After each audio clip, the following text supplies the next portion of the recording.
I'm here with my man Boomer. Boomerdidit. What's up with it, bro? Nothing much, man. How you doing, bro? All good. That's what's up, bro. You know what I'm saying? We about to play the covers game. Now, let's start, man. You know what? Let's start with the R&B. I'm going to start it a little different, man. You got that Zapp and Roger right there, and you got that Jill Scott, and you got that Lauryn Hill, and you got the D'Angelo. A little different now as far as the oldies. Zapp. What about that Zapp? What does it for you with the Zapp? That whole sound, the funk, like, not to mention the talk box, but just the if you listen to them drums, how they was doing that, or Exactly. that Roger Troutman, genius. Man, You know. everybody that was involved, Roger Troutman, along with everybody that was involved, all the musicians, and because it takes a collective effort when it comes to that. So it's like Roger for sure.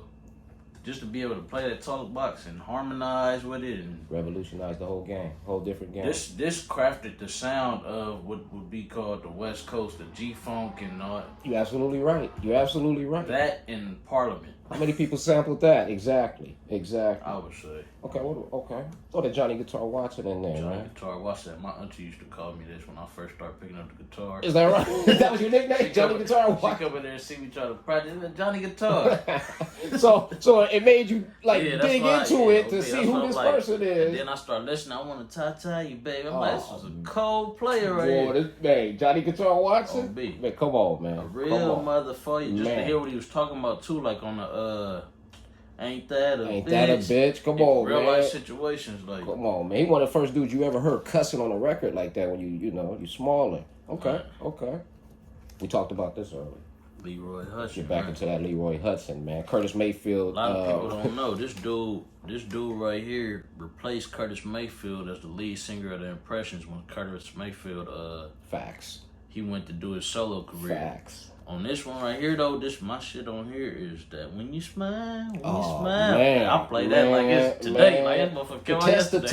time. You can play that right now. The production on Hey. that album is incredible. I'll be banging that something. I always be like, this nigga old. That nigga, hey, that whole album, that's classic right there, Production man. and his voice is like, man. That's classic right there. So Now y'all we can see we what can't I'm talk talking about him without talking about Curtis Mayfield. Curtis Mayfield, man. This dude right here is The soundtrack, Sparkle. Let's do it again. Superfly. Claudine. from the voice to the production. I ain't gonna lie, he just put me up. I didn't know as a producer, and I didn't know Curtis played the guitar like that. Yes. But yes. knowing that Heavy. now, that's Heavy. like, Man. along with the voice and the message, and it's like Coming from a group and going solo and being successful. This album right here, I play this faithfully. Oh, classic. Bro, This is come one of on. my. If anybody asks me top albums, Lord forbid I forget because there's so many. But this one right here, That's like, I think it's the self-titled album right Curtis. there. Yeah, Curtis, exactly. Yeah, I got the So, long version with that. This got that. What's the name of the damn song? I know he got a few cuts on there, but that like I say, man, the influence of Curtis Mayfield. The Makings of You. The Makings. Oh, That song's so cold. Oh yeah. Just from the impressions to his solo career and the influences that he did. Like I said, that '70s sound, the soundtracks. He was the master of that. And like I say, the last album that he did, the New World Order, with the Dungeon Family, classic. See, I didn't even know Classic, bro. Wait, tap into that. Yeah. Classic. 96. that. Sure, gotta look that 96. Okay. Let's get into some rap now, man. You see that cube right there, America's Most. up. America's Most Wanted. Yeah. The nigga you love to hate. Gangsta's Fairy Tale. This Cube writing is impeccable. Like, in these days, I go back and listen. The production was like more. It wasn't so much what they would consider West Coast, or whatever that is. You know what I'm saying? The Bomb Squad. But the subject matter and what this nigga was talking about back then, and how he's storytelling, how he's breaking it down, incomparable. Yeah. At that time. That album and the Death Even Certificate today. album. Yeah. You can listen, because of what's going on today. Yeah, exactly. It's incomparable. Like It's a lot of people don't even be knowing Cube from from this, like my generation don't be really knowing Cube from this unless you go back and look, but they be knowing him for like Friday or something like that. They know the actor Cube. But they don't know the rapper. I go back and listen to some of this shit and be like, this dude was a cold dude back then. Man, he was saying some shit. Cube was on his shit right there. Who man. all the producers was Pooh on this album? More just Jinx and the Bomb Squad. Yep, more Pooh Jinx. Was on like what's the Death Certificate? Death Certificate, yeah, and then and stuff after that. Yeah. Shout out to DJ Pooh, man. What else up here? Now you pick a couple on here, man, that you know that really meant something to you or had a big influence on you. Because like I said, you're a producer and you play instruments, so you have a wide range of stuff out here, man. There's a variety of stuff here. Everything up here, I could say, has some type of influence on me to where, whether it be producer, whether it be, imagery, whether it be, impact, from Destiny's Child, we got Lucy Pearl, we got 112, we got War, we got Harold Melvin and the Blue Notes. Let me say something about this right here. War, aside from the Emotions and Earth, Wind and Fire, War is one of my favorite groups. I went to see them at the fair. I forgot what year that was.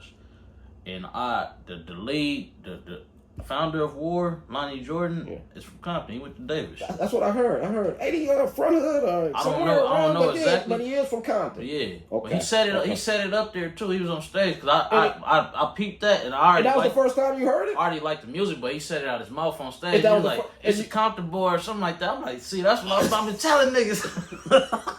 He's like, I went to Davis Middle School, Davis Junior High. I'm like, oh man. Yeah, so that's Compton. Right there, War, but War, just the sound, the revolutionary sound, the way they fused the Latin jazz with the blues, and man, very big in Hispanic culture also. Man, War, you're right. I mean, if you talk about a group that crossed over, War did it. And we talking about what's going on today too, and the sound and what they talking about. Exactly. And you can play it. It stands the test of time. You can play that album right now. You can play it now. Okay. Now, you got some Sade over here, and you got some Bob Marley over there. We go international now, man. See, Sade, she has that voice like no other. That voice is, and her production too is so smooth. Like I could throw this on, somebody. That music is incredible. Whoever did her production, that's incredible. Like, you're right, bro. Sit back and let it just play. You're right. That Sade is smooth. Any song, just let it go. You just let it ride. No Ordinary Love. As soon as it because she don't stray too far from her. You ain't gonna get and then get some crazy up tempo or nothing. You get it. It's just a certain kind of tempo and sound. Sade is for sure, and it's consistent. It's consistent. Care what album it is. You're right about that. Bob Marley, this dude, like we were speaking on him having a white father and a black mother. Yes. Well, she was Jamaican. Yep. Okay, but just the impact of him bridging the gap between that, along with him, the message. It was incredible. Across, like, I feel like they often, because he was getting too big or because he got uncontrollable to a certain extent. But today, if you still listen to this music from love to politics to the mess. I mean, the marijuana culture, the religious, and the reggae is like, that music. Oh man, come on, man. Once it hits you. Oh man, that's something different. Yeah. We were speaking on Peter Tosh too. Speaking on Get Up, Stand Up, Peter Tosh, the messages and everything. Peter Tosh is a code. Peter Tosh, man, and that's a whole nother thing we get into. But Peter Tosh, you're right. There's no Bob Marley without Peter Tosh, and vice versa. But Peter Tosh, yes, that man. He, like I said, he said the stuff that Bob wouldn't say, and they got rid of him also. So and Peter Tosh was, like, from my understanding, I see some on YouTube. He was more like the sound guy too, as well. Yeah, he was in there twisting the knobs. Yes, behind the boards and stuff like that. Yeah, he's more exactly. Okay. Now, let's go with you got that Earth, Wind and Fire. You got some Bill Withers, and you got the Gap Band. Earth, Wind and Fire. It was one of these BT experiences, I think, when they first cracked it off out here. Okay, who'd you meet? And I waited in that line, bro, because Pops played Earth, Wind and Fire like it was, I grew up off of that. So Devotion, Reasons, you heard that all. I knew them as 6, 7 years old. So I'm in line waiting. I get up there, Yeah. I think what album is this? That's like a greatest hit. Okay, say the ballads, because I know they got an album. One of their most recent albums got this on there too. They're big with the symbolism, the Egyptian symbolism. Earth, Wind, and Fire. Not only that, but okay, let me finish telling the story so I can stay on track. Okay. I waited in this line. I got up there. It was Ralph Johnson, Verdine White, and who else? Oh, Philip Bailey. The great Philip Bailey. Yes. So I get up there and they give us like these little fans to like. It's like, you know how the church fans be, but it's the Earth. Yeah. It's like this on there. So okay, little symbolism. Yeah. So I'm like, I grew up off y'all music. So you met Philip Bailey? Yeah, and they look at me like how you grew up on our music, man? They kind of like. So, but you know, it's one of them events, so you got to keep it pushing. I didn't really have too much time to get into it. But I would like, if anybody I done been around, man, these dudes, I kind of was like in awe. Yeah, on the real. If anybody say starstruck, it's them. But Earth, Wind, and Fire, man, for them, this is one, like, along with Ward, this is one of my favorites all time. Maurice White. Production wise, genius. Verdine on that bass, that's major. So you was up close to Verdine and seeing the hair and all that stuff, man. Like that. Yeah. Oh, Verdine is something else, but on that bass, oh man, come like, on, that man. inspired me. Like I broke my wrist, but I still be like, Verdine is a great inspiration. He don't get the credit like the Bootsy Collins and the people like that. And, if you go back and listen to from like Maurice White speaking like on the emotions and listen to their songs and listen to them bass lines and listen to the arrangements and listen to like Maurice White and heavy on the bass. The emotion sound was heavy on the bass. Dum dum dum dum dum dum dum. Come on. I mean it was heavy on the bass, and that's him. And even about dum dum dum to bless it dum dum dum. And that's what sets the tone for them songs. Man. Is that bass line. And that's it's like the sound, that whole sound from Earth, Wind, and Fire to the emotions, it's like impeccable. Didn't you notice back in the days, like all these groups that we named, and they all had different sounds? Yeah, all them R&B now. We named every, the Johnny Guitar, Earth, Wind, and Fire, Zapp and Roger, you know what I'm saying? We got Harold Melvin and the Blue Notes.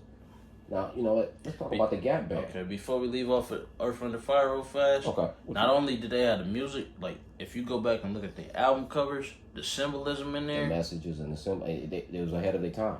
Man. You have to go and study that like, to see even what that today, with the Ankh and everything. Yes, think about that. They had that stuff going. They was up on the Gap Band now. Charlie Wilson. What I learned about this, and it goes along with today, how everything going on. They speak of like the bombings in Tulsa. I think it was like 1921. The Black Wall Street Gap Band, the streets Tulsa, Oklahoma. They from Tulsa. Greenwood, Greenwood, Archer, and Pine was the streets. Very good. Facts. That's what's up. Black Wall Street. That's what you dropped the bomb on me. Baby, that's incredible. Hey, we learn something new on the D show every day. That's what I'm saying, bro. So Charlie Wilson and man, I don't know everybody's name in the group. I apologize for that. I think they just brothers or something. A couple of. But these dudes right here, man, that that concept alone, that's revolutionary. You're right. And the music, man, come on. From the ballads.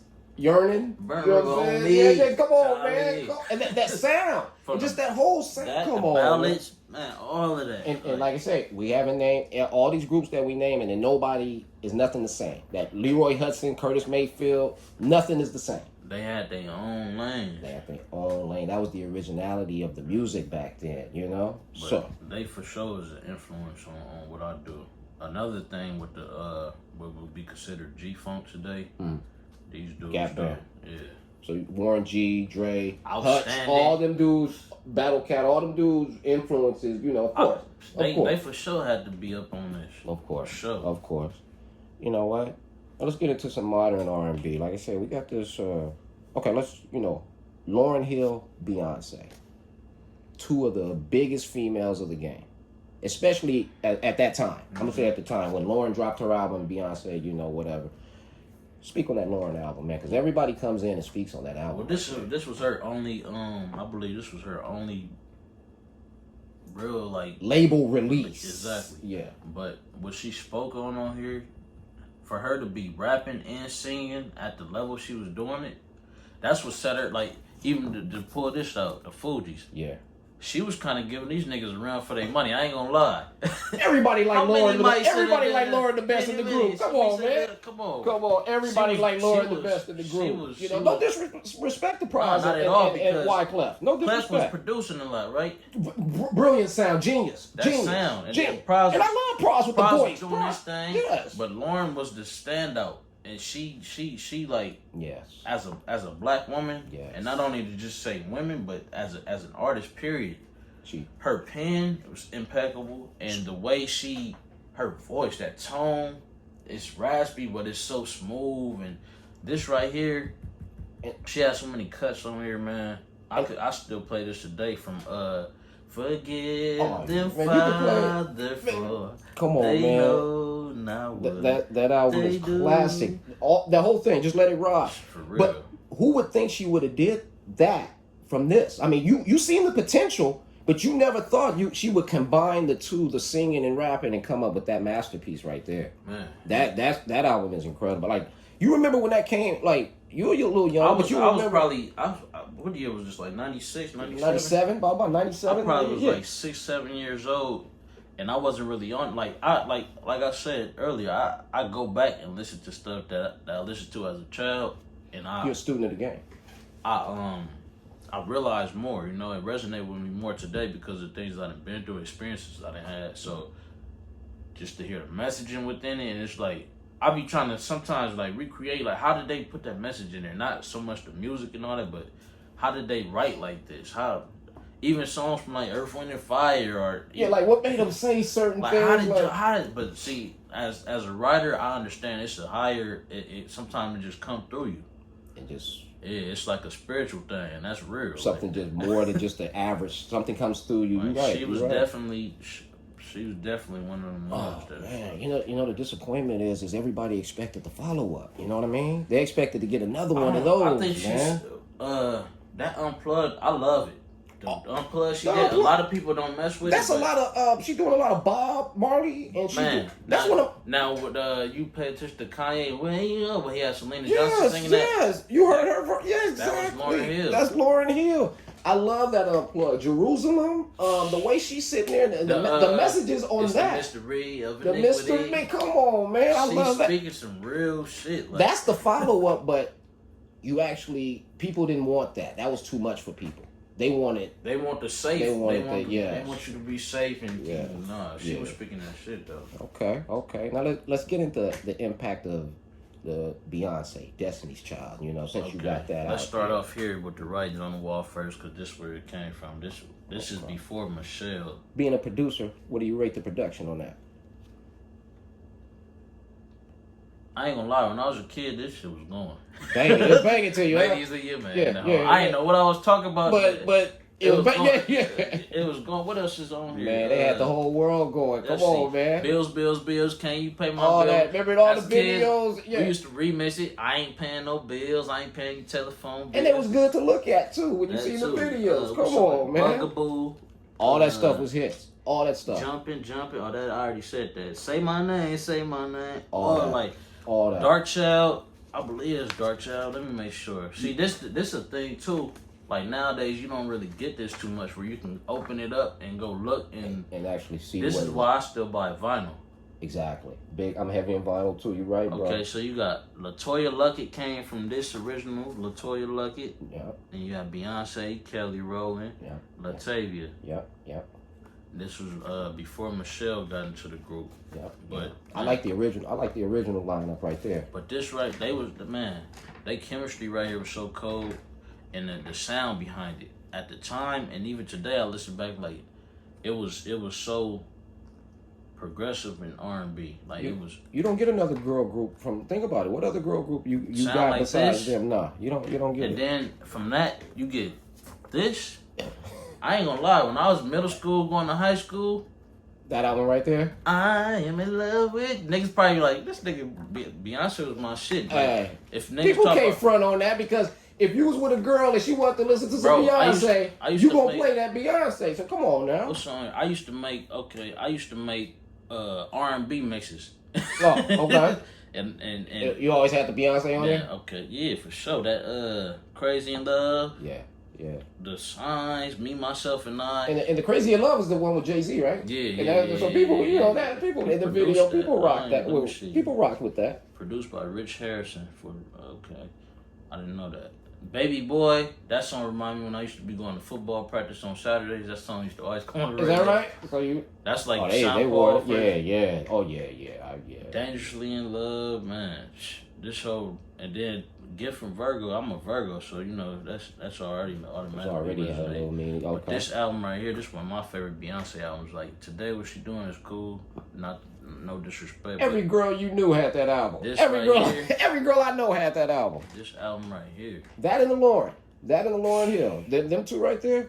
That's in every girl's CD case. And I remember back in the time, it was a time when people was talking about how Beyonce couldn't really her singing wasn't really all that, but you go in there, it's a song she did. I don't know if it's on this album, but she did that Boosie Collins over. Is that right? Yeah.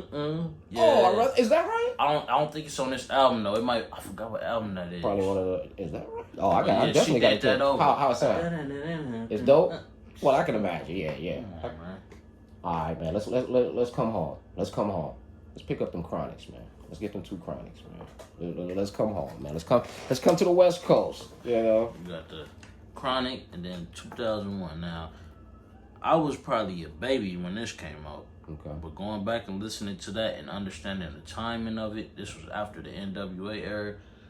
I'd say this was the more street than NWA. It was more politics, but the originality of being able to craft that sound like that, and how Drake, you know what I learned from Drake just by listening? Simplicity. When I first got to production, I used to put a whole bunch of instruments because it sound it's cool, but not understanding that the voice has to have a pocket. So when it came to this is what really taught me. Because if you listen to Still,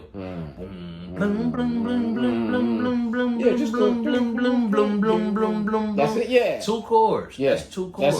That's it. Scott Storch, you know what I'm saying? But at the same time, Dre, as far as sound and production and arranging, it's come on, man. That's why you see Kanye over there messing with Dre today. Yeah, you're right. And Dre is Dre one of your top 3 producers of all time? Dre has to be up there, bro. And a lot of people be forgetting the Wrecking Crew, Miss Chalet, DLC. You go down the line. Dre put a lot of people. Eazy-E's albums. Easy. Then you got who else? King T on certain stuff. Then you have on this you got Hitman, Mailman, Snoop. Which one is the best to you? I mean, I know they're different times. They're two totally different times. To me, because I was actually a little older. Yeah, I like it has to be this one. I probably was like 10 years old on this, so I was banging this, even though it was all kind of shit on here that I shouldn't have no business. I was about to say, what Miles and Pops say about you? Now, Pops, I know he ain't tripping, but what about Miles? She probably ain't listening to her son, listening to. She probably ain't know. You know, about around this time, they had iPods and all that. The iPod, and so I had my iPod cracking. I just want fun. Yeah. Ain't nobody. Yeah, that's what I'm saying. I'm at school. You can't Let's bang that you know what I'm saying? Yeah, come on. And the Chronic, you know what I'm saying? So you know, yeah. I would say this one resonated more, but I go back and listen to this. That one was more of a. Well, that started it all. So it's like you can't deny this because it's like his beginning of the solo career and where he really showcasing himself. Okay. Aside from Death Row. Well, was this on Death Row? Yeah, that's Death Row. Okay, I misspoke then. Okay. So boom. Yeah, you know what? Was Death Row. And we're gonna stop it there. And we're gonna stop it there for part 1, bro. Because we're gonna come back to the West Coast. We're gonna come back to them albums and get back into the West Coast. Gotcha. All right, for sure.